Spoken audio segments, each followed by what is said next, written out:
God seems in a rather big piss over a situation that he went out of his way to create in the first place. Now Adam and Eve, having the knowledge of the gods, realise they are in a bit of a pickle. Both having made outfits from fig leaves to hide their newfound modesty, they immediately lose their clothes and choose to hide in the trees. Don't you just love plot holes so big your tackle can slip through the gaps? The poor serpent makes a hasty escape after being made everyone's scapegoat on the wheel of blame.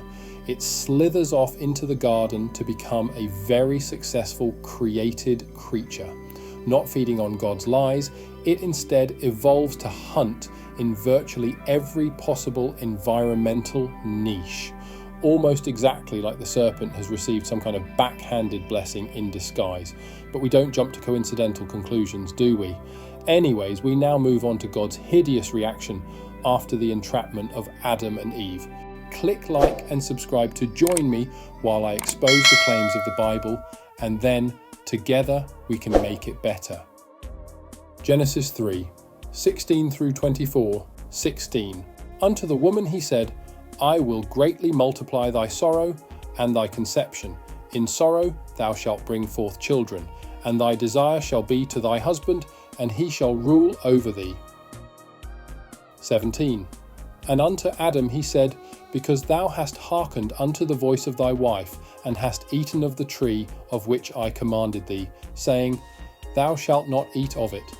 Cursed is the ground for thy sake.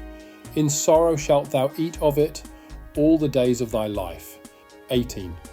Thorns also and thistles shall it bring forth to thee, and thou shalt eat the herb of the field. 19.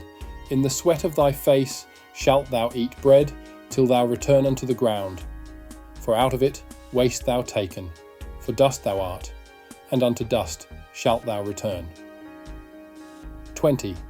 And Adam called his wife's name Eve, because she was the mother of all living. 21. Unto Adam also and to his wife did the Lord God make coats of skins, and clothe them. And the Lord God said, Behold, the man is become as one of us, to know good and evil.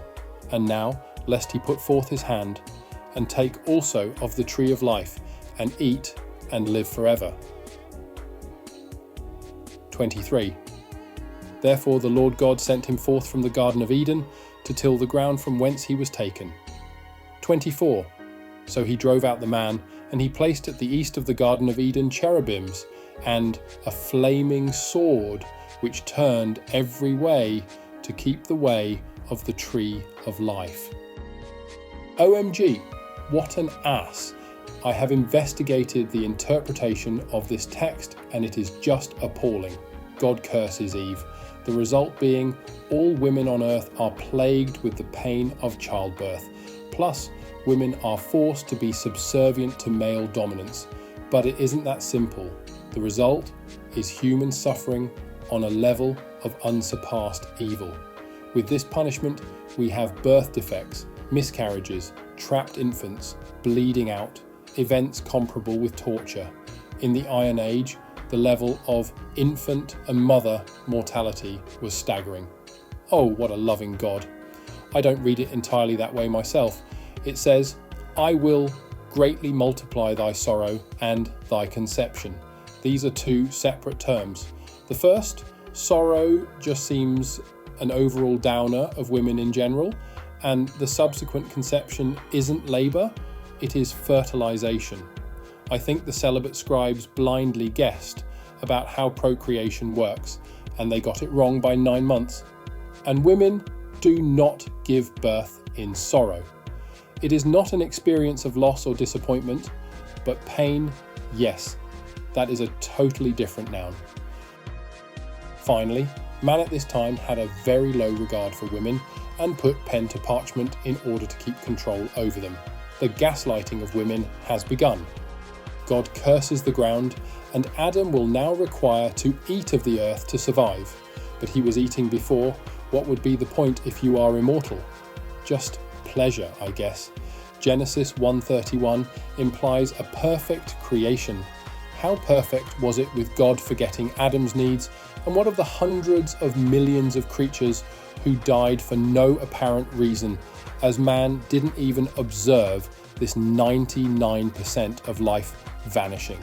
Of course, we could always ignore the mountains of scientific facts and just go with the Earth was only created last week. I am curious, does anyone think the Earth is 6,000 years old? And in this perfect world, did all of creation live in harmony without death? Please say in the comments below. Well, God continues with his shopping list of not allowed. No more sitting around in servile pleasure without one spark of innovation bounding around their vacant minds. Now they could think and create breads and cakes and pies. They could grow vegetables and different crops, adding a wondrous new allotment of tasty cuisine. So not all that bad, but God also gives man death. Not straight away. God lied before giving Adam 1,000 years. An interesting thought is what would have happened if the two idiots had followed orders. How long would the garden and trees survive until the overpopulation destroyed it? It is a moot point, as the situation is constructed in such a way to avoid any other outcome. So it must be a part of the plan. Death must become a part of life to control an exponential population. Without the natural balance provided by death, the human population would grow exponentially. Every individual born would continue to live indefinitely, leading to a compounding effect. Even considering factors like resource limitations and disease, the sheer number of people would likely overwhelm the planet's capacity to sustain life. Two individuals doubling in number every generation would equal 1 quindecillion people on Earth today. Now consider the same scenario with consideration for including insects. Yak! This is why this story is total bollocks and makes no sense. Either way, it leads to guaranteed death. The only difference is, do you want to live a long life as a moron or a short life understanding your surroundings?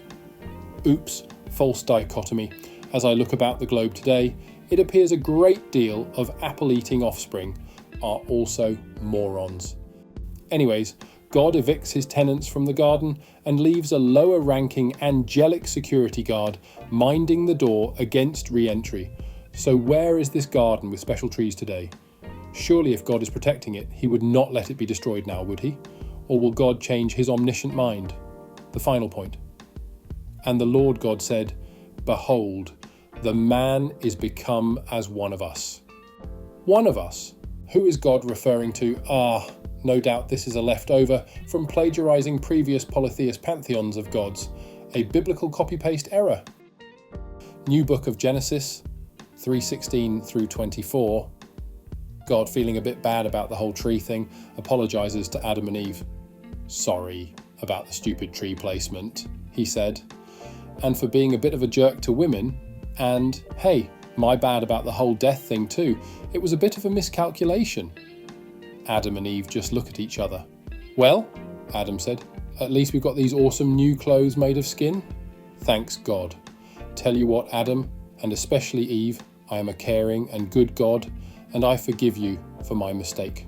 End of story.